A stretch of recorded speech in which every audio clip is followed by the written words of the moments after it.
वर्ष 1919 ब्रिटिश शासन ने खलीफा को हटा दिया। ये बात किसको सबसे अधिक बुरी लगी? कट्टरपंथियों को तो लगी होगी, समझना स्वाभाविक है। ऐसे व्यक्ति को, जिसको भारत में धर्मनिरपेक्षवाद का एक बहुत उच्च सम्मानित व्यक्ति बताया जाता है, उसको बुरी लग गई बात। नाम सुनेंगे? नाम क्या था? नाम सुनिए। मौलाना मौलाना अबुल कलाम गुलाम आजाद। गुलाम भी था, आजाद भी था। मौलाना अबुल कलाम गुलाम आजाद इस देश का पिता, आई मीन महात्मा का बहुत चहेता। इस देश में जो व्यक्ति रहे, सार्जेंट मोहनदास गांधी, उनका चहेता व्यक्ति। उसने इस बात से रुष्ट होकर ब्रिटिशर्स के विरुद्ध एक फतवा जारी करा। मौलाना था ना, उसने इस बात से रुष्ट होकर ब्रिटिशर्स के विरुद्ध एक फतवा जारी करा और क्या कहा? यह ब्रिटिश का शासन भारत में एक दारुल हर्ब है, हमें इसको हटाकर दारुल इस्लाम करना है। दारुल हर्ब समझिए, दारुल हर्ब मैं पहले बता चुका हूं, वह स्थान जहां इस्लाम को मानने वाले लोग नहीं रहते और जहां इस्लाम का शासन नहीं है, अर्थात काफिरों का घर है।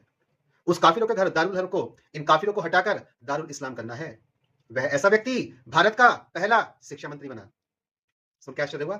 एक ऐसा मदरसा छाप व्यक्ति, जिसके पास ना तो स्कूल की कोई शैक्षणिक प्राप्त मान्यता थी, डिग्री नहीं थी, ना ही किसी कॉलेज की कोई मान्यता प्राप्त डिग्री थी, वह मदरसा छाप व्यक्ति भारत का, जो मक्का में पैदा हुआ था, भारत का पहला शिक्षा मंत्री बनता है। और उसको कैसे पेट्रोनाइज करा जाता है, ग्लोरीफाई करा जाता है कि अबुल कलाम आजाद ने पाकिस्तान बनने का विरोध करके भारत के विखंडन होने का विरोध करा था। मूर्ख लोग हैं साहब। शत्रु बोध करिए प्रभु लोग, इतिहास बोध करिए।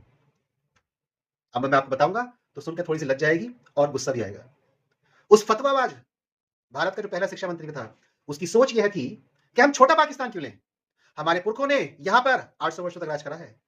हम इस छोटा पाकिस्तान लेकर बहुत छोटी डील कर रहे हैं। हम इस भारत को दारुल इस्लाम बनाएंगे, इसलिए हमको पाकिस्तान नहीं चाहिए। ये कब की बात है? वर्ष 1947। अब याद करिए, वर्ष 1876। यही बात सर सैयद अहमद खान ने करी थी, जिसने पाकिस्तान के सिद्धांत को रखा था। और इसी बात को उसने ठीक 12 वर्ष बाद सार्वजनिक करा और उसने क्या कहा कि जब अंग्रेज यहां से जाएंगे तो यहां पर एक युद्ध होगा, और वह युद्ध, संघर्ष अंग्रेजों के द्वारा छोड़े गए भारत में हिंदुओं और मुसलमान के बीच में होगा, और तब निर्णय होगा इसको कौन रूल करेगा। और क्योंकि हिंदू और मुसलमान एक साथ नहीं रहते, और तब यहां पर इस्लाम का शासन स्थापित करके हम इसको दारुल इस्लाम में परिवर्तित करेंगे।